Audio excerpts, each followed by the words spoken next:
Hey, so what is going on, everyone? It is me, Mr. Mario, and today I wanted to share with you all a little repair story. So I thought I would share this because this happened pretty recently, and if you're expecting a failure of some kind, that didn't happen. Thankfully, this was successful, thankfully, but there was a little bit of hardship there. So with that, I'm going to go ahead and get into this. Now, for anyone that does not know, I really don't do too much mobile stuff. In fact, I've kind of told people jokingly, but half serious at the same time, I'm kind of that weird Arab that is not into phones. The only time I'm into phones is when I need to get a phone.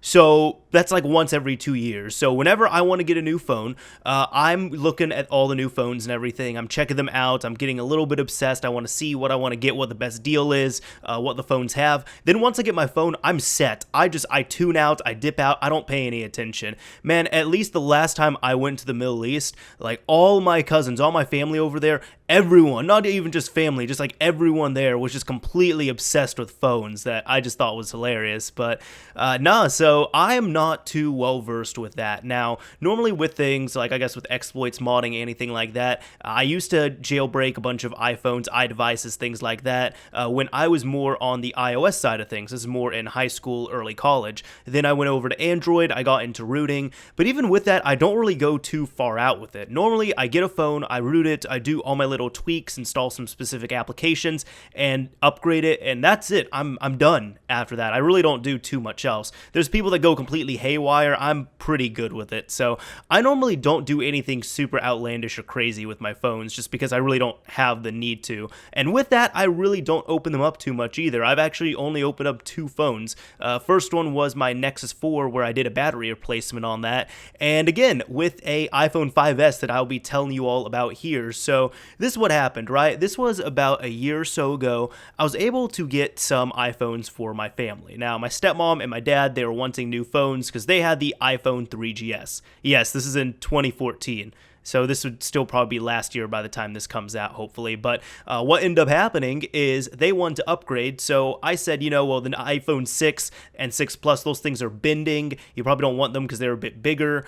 So we could get you the iPhone 5, but if you get the 5S, it'd be a little bit better. Itd give you some more longevity. Now, some people might be asking, Mario, why didn't you just get them Android devices? They've had Android devices before. They didn't like them that much. And I know Android has gotten much better now. The thing is, here's the thing, right? I'm not where my parents are. And even if I was, I don't want to be, the tech support person for phones all the time. They like iOS. They understand iOS. And if they understand something, if they understand iOS and they know how to use it and they don't have to bug me for help all the time, they can go all Apple for all I care. In fact, a lot of people think I'm completely anti-Apple. No, I'm actually not. I've recommended iOS several times, but there are times where I will say, if you're this type of user, I'd recommend iOS. If you're this type of user, I'd recommend Android, and it's just contingent per user. Now, I'm the only person in my family that uses Android, so I'm the black sheep, while everyone else uses iPhones, but that's besides the point. So they both have iPhone 5Ss. I was able to get pretty good deals on them from Swappa, which I'd actually recommend checking out that site if you need to get a new phone.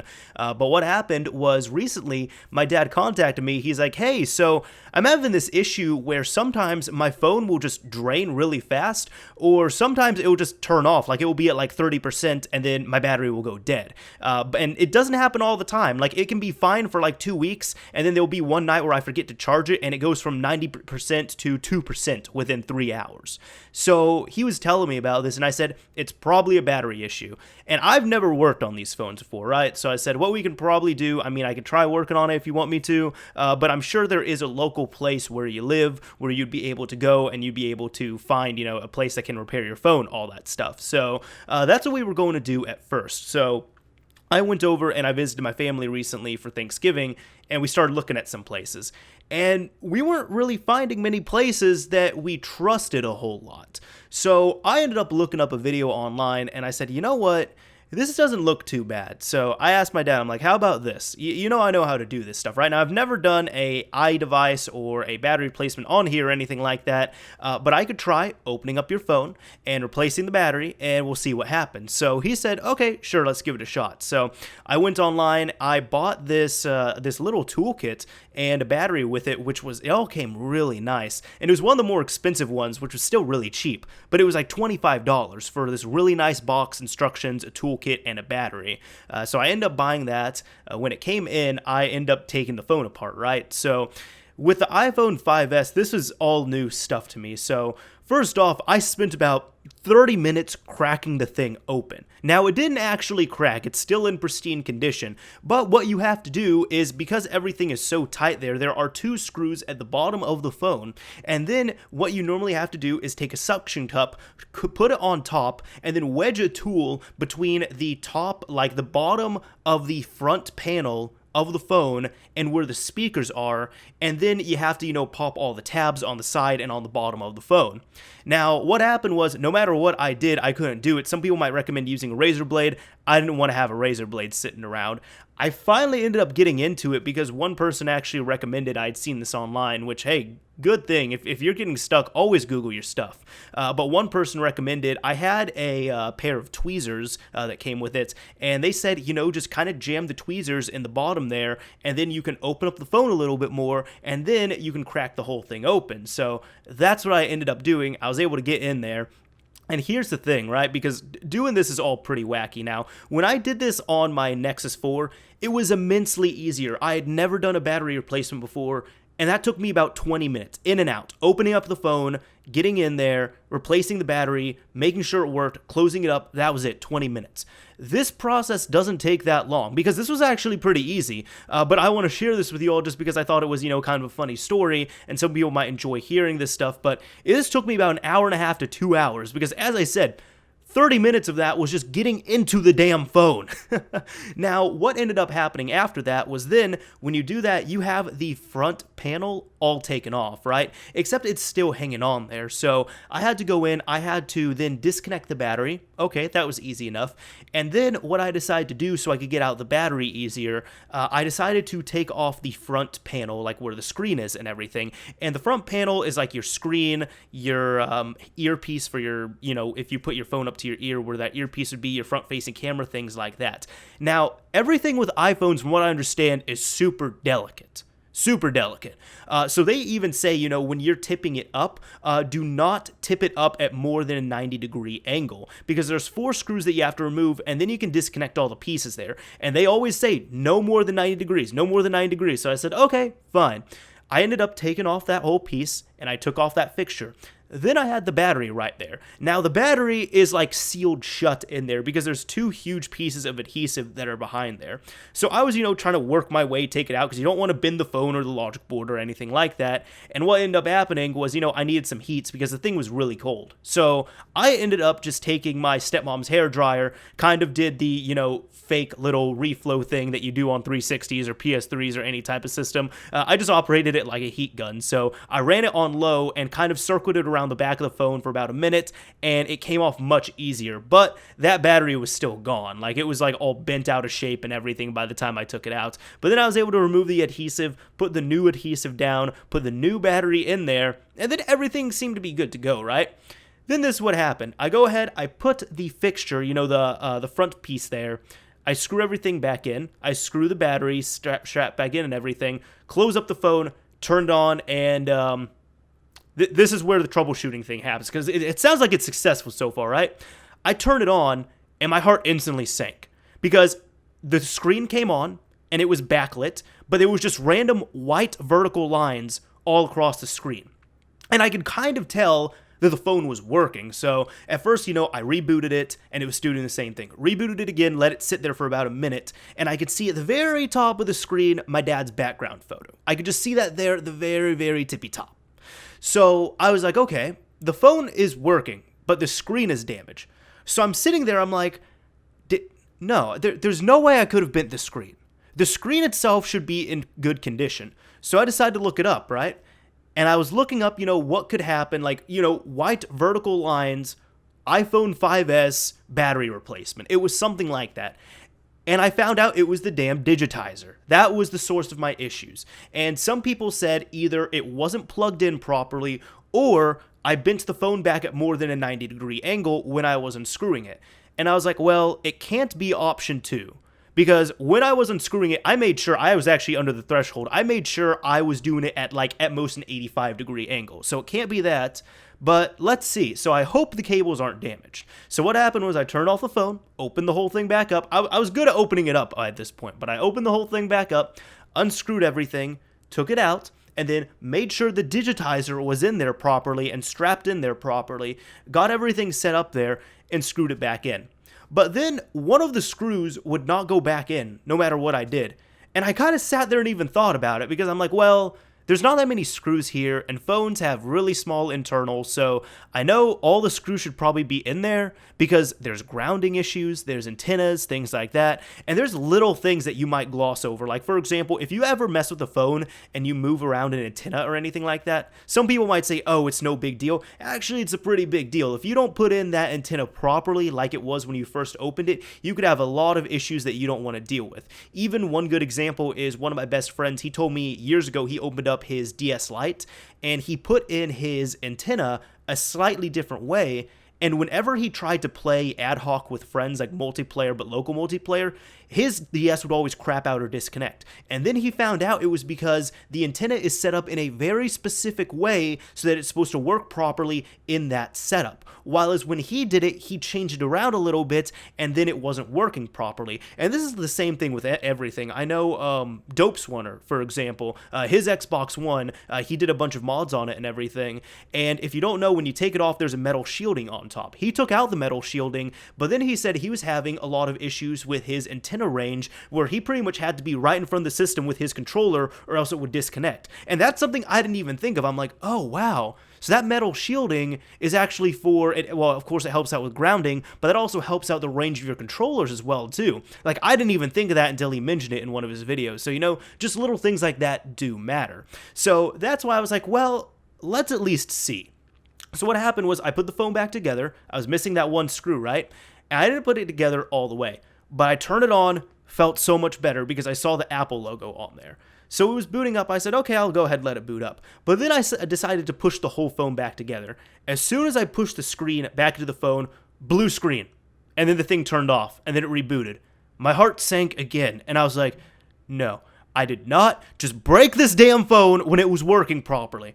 So I waited a little bit. And it was booting up, you know, did the Apple logo, blue screen, reboot. Apple logo, blue screen, reboot. It was like Windows 10 didn't install properly or something. It's like I installed Windows 10 on the phone instead of iOS just by replacing the battery. But what ended up happening there was I decided to look that up because I'm like, I'm trying to figure out what's going on.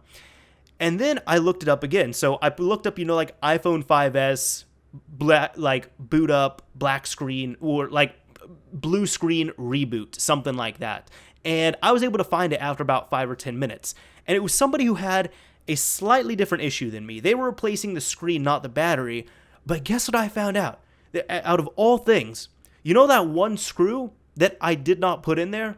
Well, that did matter a little bit, but more or less what actually mattered more was the order of 4 of the screws. There's 4 tiny screws, and they said if you do not put in those screws in the proper order, that your phone will not boot up properly. And I was just annoyed and mind blown at the same time because I'm like, really? If you don't put in those screws in the right sockets or like the right places, that can really prevent the phone from booting up. Damn, okay. So that's what I did then. I turned the phone off, ended up opening it again. As I said, I got really good at it at this point. Then I ended up, you know, taking out all the screws.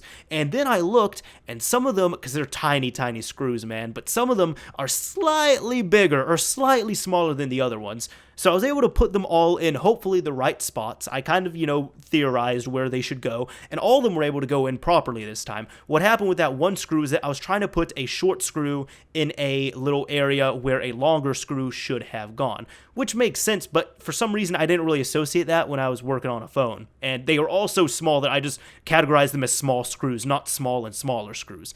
But I put them all back together, right? Closed up the phone, and then turned it on. I was holding my breath, and my brother, like, kept coming over, right? Because the whole time I was working on this phone, one of my brothers, he kept coming over. He was trying to figure out what was going on. And then he comes over. He's like, hey, is the phone working? And I was like, I don't know. Just shh, shh, shh. And then I finally saw the lock screen. I saw the background, and I just flipped out, and I was yelling, and I was just so happy that it finally worked. I even took, I grabbed my brother and like grabbed him, like spin him up in the air and started shaking him and everything. He was laughing about that, but I was just so happy that it started working again. So I tested everything, right? I made sure the camera worked. I made sure the digitizer worked, like I could actually touch things. For anyone that doesn't know, a screen digitizer is what allows your touch screen to work. If your digitizer is not working, you can touch your screen, nothing's going to happen. It's going to be like a non-touch screen TV or monitor or something like that. So all that ended up working, and I made sure, everything looked as good as it can. Now there's only one little mark at the bottom where you could tell I went in there because I used a metal tool instead of a plastic tool, but I gave it to my dad, made sure it all worked for him. I was like, okay, please try watching a video, listen to some audio, try the camera, and everything worked fine. The only issue that I had that might have been my fault was I noticed if you press the home button with a little bit of force, the bottom of the screen kind of has like a little bit of a bleeding effect. And I asked him if that was me or if that was there already, and he said, I don't remember. So I legitimately don't know if that was my damage or not, but either way, the phone works 100%. So that was good on there. But that was a really stressful install, honestly. Now, if I did it, I could probably do it much better and much faster. But as I said, I did not know a digitizer could give you that many issues. I didn't know, it would completely mess up the screen like it did. I didn't really know how important the 90-degree thing was on iDevices. And I did not know that not having in all the screws or not having them in the proper order could cause a phone to boot loop like that and just go absolutely crazy. Although I will say probably the best experience from this, aside from the experience of learning it and everything like that and gaining a little bit more confidence to do phone repairs, is at one point when I had the screen taken off and everything, my stepmom came over and she's just like, Danny, what are you doing? Your dad's phone is in pieces all over the table. And she was just trying not to yell, but I was just busting out laughing. And I was messing around a little bit. I'm like, hey, do you need this? Do you need this piece? Do you need this right here? Do you need this screen? So just seeing her reaction right there was just golden. Just her just completely flipping out, because you just have to imagine, this is, this is your livelihood. This is your phone right there. And I'm just sitting there at the dinner table where we eat, and it's in about 20 different pieces. Of course, I'm exaggerating, but to her it probably looked like maybe 50 or 60 pieces. I'm not so sure. But yeah, no, that is all that happened with that little repair. So hopefully you all enjoyed this story and might give you some confidence to, work on some things on your own. Now, would I do more mobile repairs? I'll put it like this. I've always really kept it within a circle. It's pretty much my own repairs I'll do if I'm able to do them, and friends and family. That's really about it. No, I'm not really going to expand out of that. I don't really feel confident enough, and I don't really have a passion enough to do that. So if one of my friends came over and they said, hey, my iPhone 5 battery just died, can you replace it? I'd be much more confident, and I'd say, sure, of course there's going to be a risk that I can break your phone, but I've done one repair like that, I'd be willing to try it out. But I'm not as, I'm not as worried about it as I was going into this one, especially since I was able to do this one successfully. So yeah, that's a little bit of a modding repair story for you all. So I like doing some stories and videos like this too, just because normally on tutorial and modding channels and everything, you only really see successes. You don't really see that many failures. You don't really see, hardships. You don't really see troubleshooting or anything like that. So I kind of want to show you that all as well too, to show you that, yeah, this is a pretty simple 15-20 minute fix. Took me about 2 hours. Thought I bricked the phone at least twice. Almost didn't get into it, but hey, you know what? It happened, and I'm pretty sure now if you gave it to me, I could probably do it in about 30-35 minutes, something like that, so dramatically get it down. Anyways, this is Mr. Mario, signing off. Thank you all for watching, everyone.